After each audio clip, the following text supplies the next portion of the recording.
আমি মনে করি হাজবেন্ড যদি প্যারালাইজড হয়, হাজবেন্ড যদি কিছু নাও করতে পারে, বিছানায় পড়ে থাকে, তাও সেবা করে। মানুষের কথার চক্করে পড়ে স্বামীকে অবহেলা আর অপমান যারা করে, সেই মেয়েগুলো একসময় টের পায়, একসময় বুঝতে পারে যে একটা মেয়ে মানুষের জীবনে স্বামী যে কতটা অমূল্য সম্পদ।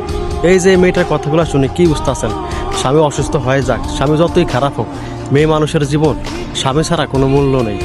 অনেক মেয়ে আছে স্বামীকে যা তা ব্যবহার করে, স্বামীর কোনো কথা শুনতেই চায় না, পাড়া প্রতিবেশীর কথা শুনে ডিভোর্স দিয়ে দেয়।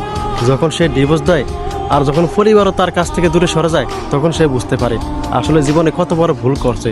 স্বামী ছাড়া একটা মেয়ে মানুষের জীবন সত্যি অসহায়। তাই কোনো মেয়ে মানুষ যদি কোনো কিছু করতে যান, বিশেষ করে স্বামীকে নিয়ে, তাহলে 10 বার চিন্তা ভাবনা করবেন, তারপর সিদ্ধান্ত নেবেন। সুখে থাকেন, সবাই ভালো থাকেন। ধন্যবাদ সবাইকে ভিডিওটা দেখার জন্য।